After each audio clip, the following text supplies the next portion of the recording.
What does it really take to craft a brand voice that speaks to millions without sounding like a billboard? In today's episode, we're handing the mic to Lisa Vanterpool, Director of Brand Content and Content Design at Fiverr. From building copy teams and global launches to writing novels on the side, Lisa brings a rare blend of strategy, storytelling, and soul to everything she touches. Let's dive in.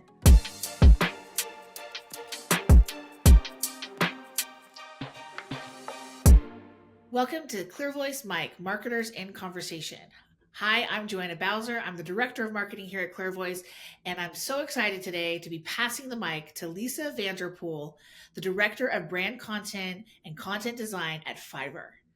Hello, Lisa. Thanks for joining us today. Hi, it's so nice to see you. Yeah, it's great to see you too. And just for everybody watching in, Lisa and I actually know each other because ClearVoice is a subsidiary of Fiverr. So we've actually met in different types of settings from in training and development. So I'm excited to have a content conversation with you today as opposed to a leadership Yes, conversation. I finally. really get to know your expertise here. Awesome. So I'm going to ask you a series of questions. We're going to work through these, but I just want to hear all about your expertise. Again, we're passing the mic to you as the expert here. So let's dive in. Sounds great.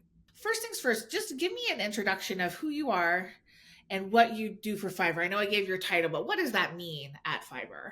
Yeah, so basically, all of the words that you see with Fiverr, me and my team, we have our hands in it, and we are constantly massaging copy, creating copy, testing copy to see what's resonating with our audiences. It's a really fun job for me. I've always been a writer, and so I find that I've been able to sort of take like my tech background and know how some of my book publishing background as well, and really everything is sort of like a nice culmination in this overall role. So yeah, we are basically the wordsmiths behind Fiverr.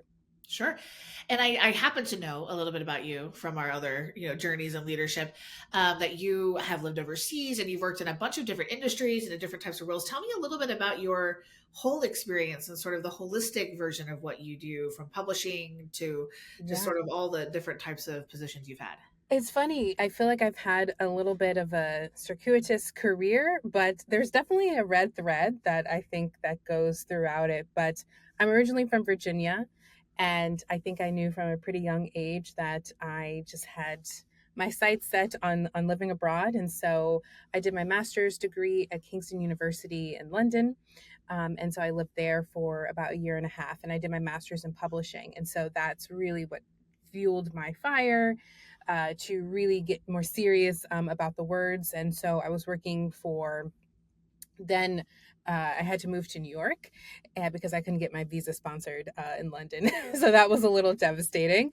But I was there for a year and a half, and it truly changed my life. It opened me up to so many different experiences, both personal and career wise.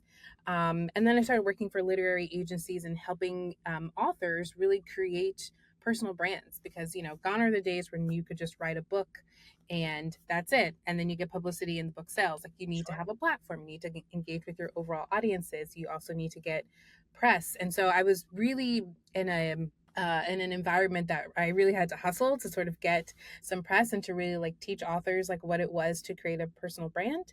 And then I parlayed into advertising, been able to work with some amazing agencies, both in New York. And then I moved overseas again to Munich and worked for another big advertising agency over there.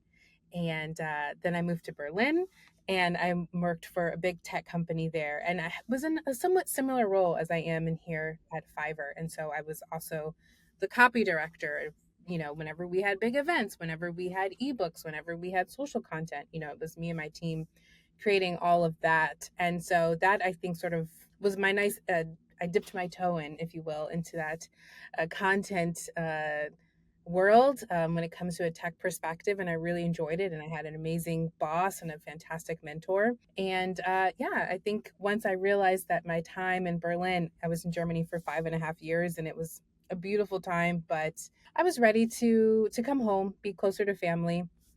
And then I saw this opportunity with Fiverr, and I said, I know how to do that job, and I know I can do that job well. And I've actually been a user of Fiverr since like 2014. So I remember even going back into my inbox and finding like the first email that I ever got from Fiverr, which probably shows you a little bit about the state of my inbox as it is, that I have held on to it. But I was like, nope, I can see areas that we can improve this and make this copy just Sure. look a little bit better. So that's a little bit about my overall career trajectory. Very cool, very cool. And I think something that has stuck out in like in that share that you just gave me is the copy team and the content team. And I, ClearVoice is a content company. We do a lot of content marketing production for enterprise companies, and I think it's really cool that you talk about like it's a team. Like content takes a village, regardless of whether or not part of that village is an AI agent Hmm. or whatever. It still takes a village, right? And it takes the True. humans too. And I think the interesting thing with content, everyone sort of thinks that they're a copywriter. I have to be honest about that. And it, I think it's important to remember that on your team, wherever you work, you likely have people that are very invested in the words and to really rely on them. And like, we love it when people are like, hey, I was thinking about this or that. But we have guidelines and we want to make sure that our brand tone of voice is really consistent across the board. And so I think it's really important to rely on those teams because they know all the ins and outs. They know, when to use an Oxford comma and if we even use it to begin with, Right. title case for sentence case. Like there's so many Yeah. intricacies of copy, and I love those details as well. That's awesome. Very cool. So as you're going through, the past few years and you're kind of in the world of content and copy and all of that, what are some of the biggest trends that you've been seeing? And it's okay to say AI. We'll talk more about that if that is a trend that you bring up, but don't feel like you Yeah. can't say that because that's not a scary word to this content I person. mean, definitely AI.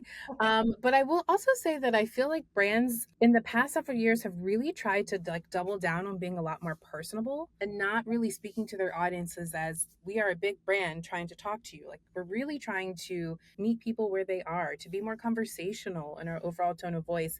And I think some of the brands that are like doing it right have been able to establish that type of connection with their audiences because it feels like almost a one-to-one connection as opposed to some huge company trying to tell you why you should want to work with them. Like people don't really respond to that anymore. I Right. don't, if they ever did, right? Yeah. So it's more of a conversation and less of a monologue to our audiences. I Sure. think is a huge thing that we're seeing. Yeah, for sure. I kind of joke with people when they're like social net, like we do social media. I'm like, do you do social billboarding or do you do social networking? Because there's like, Very different things.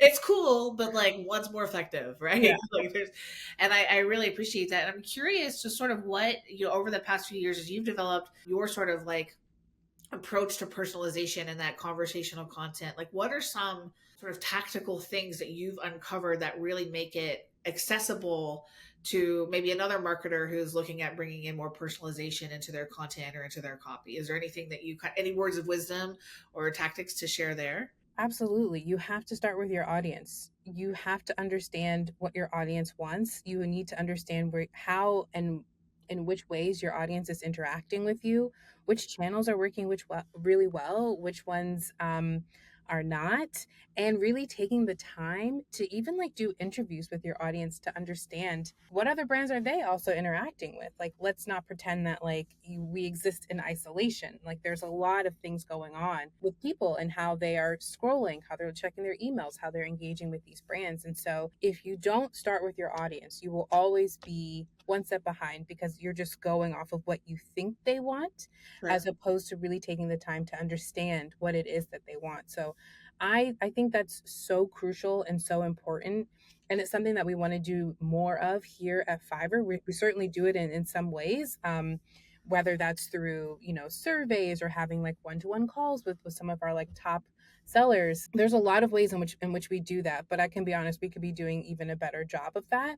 But I think brands have to take that into consideration. Sure. So it's interesting because at Fiverr, you kind of have a unique challenge, right? Or opportunity because you talk to buyers and sellers. Like you actually talk to both sides of the marketplace.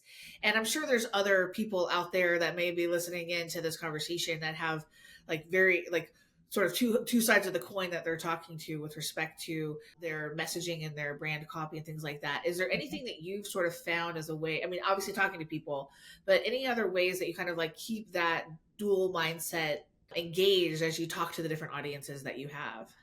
I do think that the audiences are very different, but there's also a lot of commonalities as well, right? Like if you are a freelancer on our platform, like you are a business owner and you want to grow and you want to make more profit and you want to create really good products. And if you're also a buyer on our platform, you're likely trying to create a business or you're working for an enterprise and having deliverables that make sense are really important to you. So I feel like there's so much more overlap than we really think about. And at the end of the day, I think our audiences really want very similar things, which is to grow their businesses. And so we try to really keep that in the heart of what it is that we're doing. Obviously, we need to sort of turn that dial up and down based on what it is that we're working on. And for example, like on social, like we know that we are talking mostly to sellers. So we have more of like a seller's perspective. Sure. But in other formats, we know that we're speaking directly to buyers. Like whenever we have big ad campaigns, like those are definitely targeted more towards the buyers. And it's really interesting to sort of see where the commonality is and then see where things are different and go from there. Yeah, absolutely.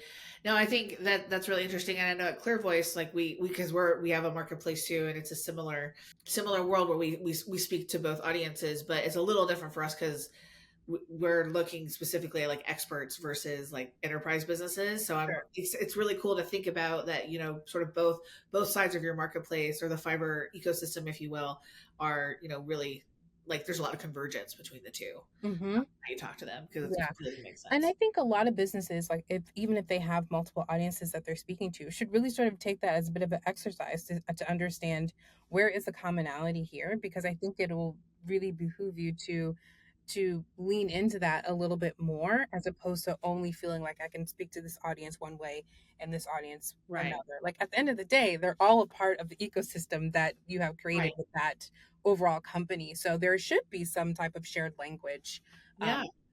So when you think about a process around that, like, do you work top down or do you work bottom up? So what I mean by that is, do you start with the individual audiences and then get those dialed, and then you sort of take a look at where the overlaps are, or do you kind of start top down, going the other way? I wish I was that pragmatic. Sure.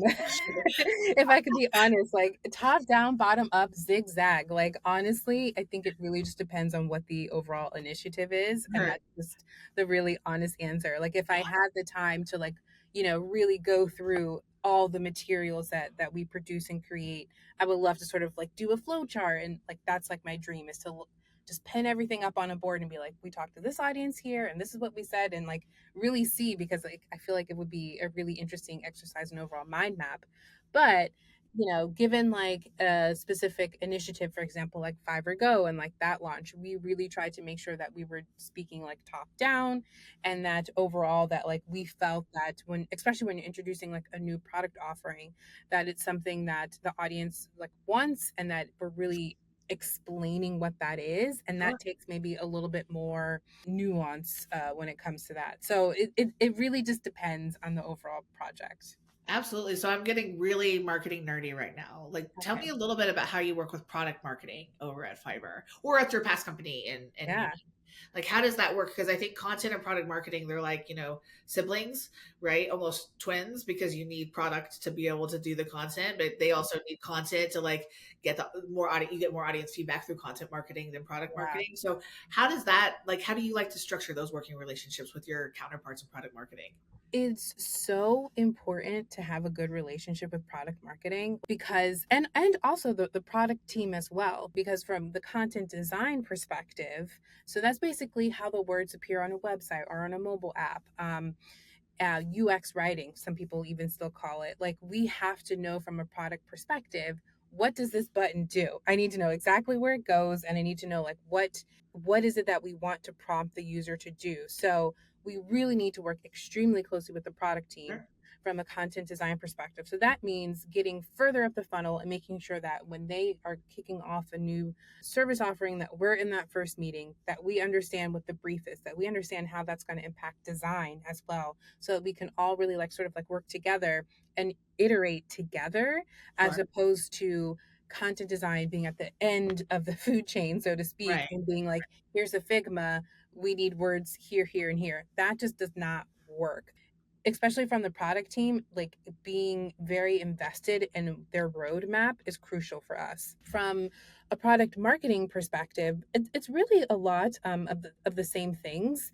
I think product marketing always sort of comes to the table with like ideas, and it's important to be extremely collaborative of like how we want to like talk about that, but also just like making sure that their ideas fit in with our overall like Fiverr tone of voice.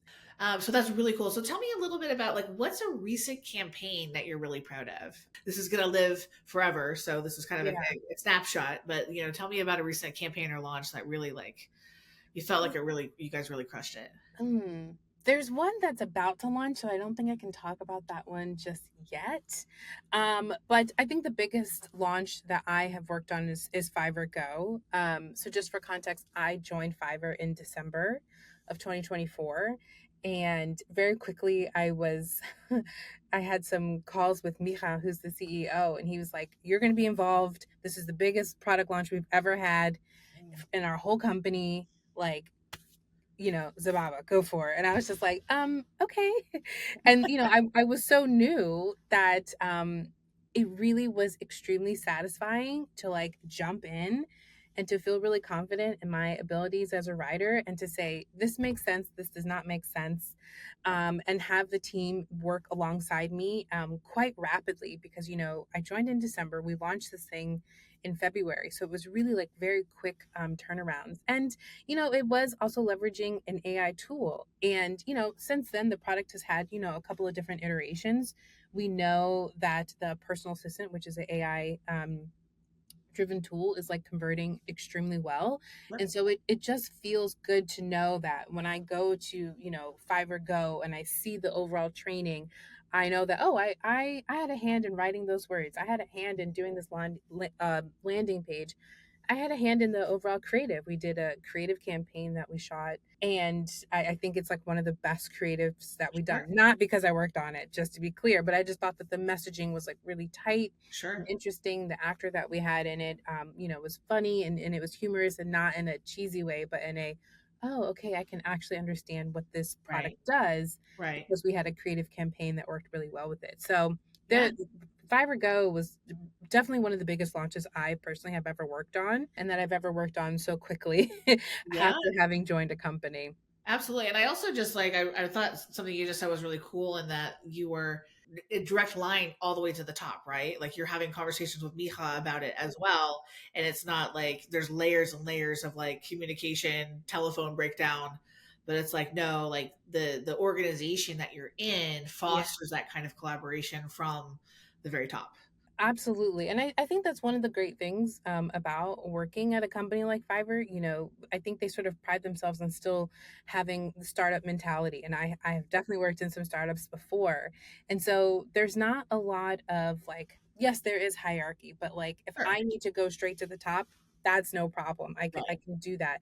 And it's also extremely collaborative. And, I remember it was the night before the launch and we were in the office very late, but we were Sure. working on his overall like speech, and I was being very particular about some of these words and saying like, no, it's important that we say this to communicate this. And it was like to have the CEO, the CMO, the VP of brand be so receptive to my feedback really was extremely an empowering moment for me. And I think ultimately, I think we landed some of the tone that we wanted to regarding the overall launch. Sure, very cool.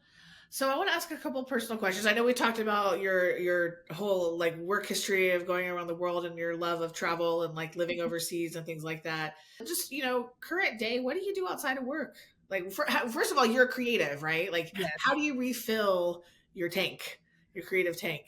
I go on a lot of walks. I pretty much go to the park. I just moved and there's a beautiful park that's right near me. And I go for a walk every single day without fail. I don't care if it's raining, but it's just time to myself. I watch the tennis players. I think really connecting with nature has been Yeah, something that has really helped me to feel much more grounded. right. And like I work on my own creative projects, after work. I'm working on a novel right now. That's something that I really just like have to make myself take the time to do, but I create like very low barriers of entry. So I just set a timer for 5 minutes. I'm like, all you have to do is 5 minutes today. That's it.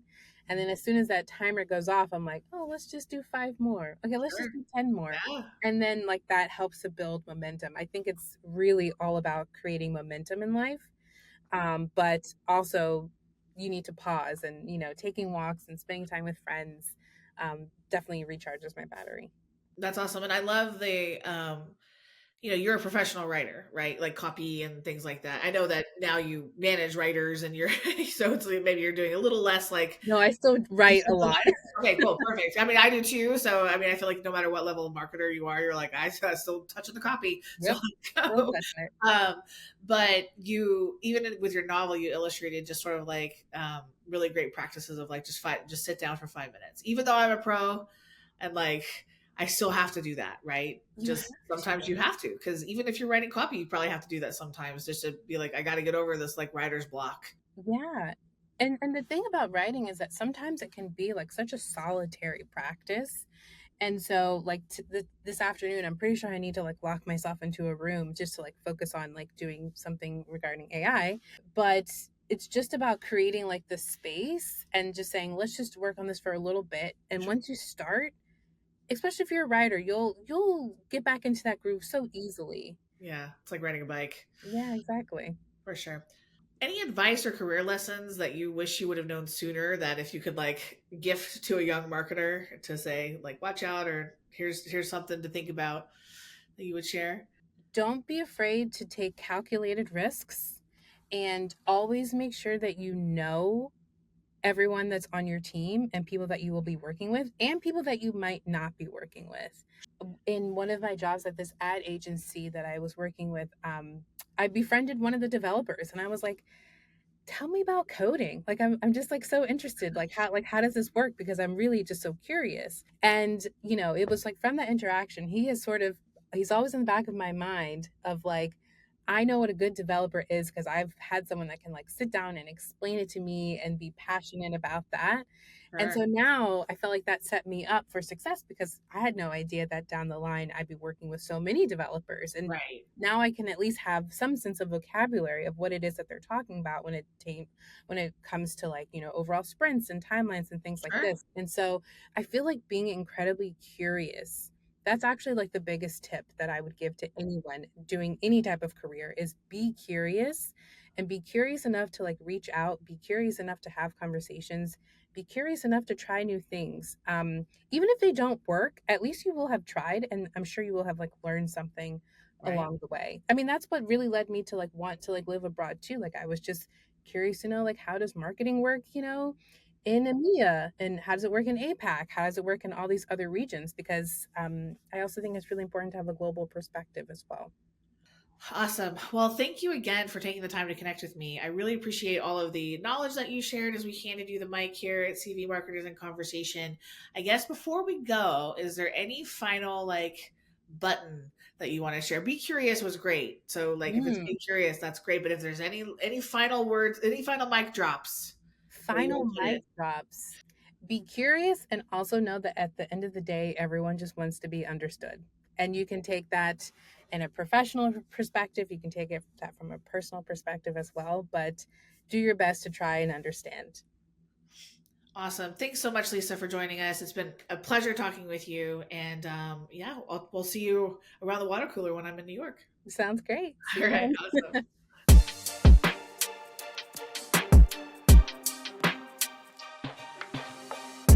Hey there, did you enjoy today's conversation with Lisa Vanterpool from Fiverr?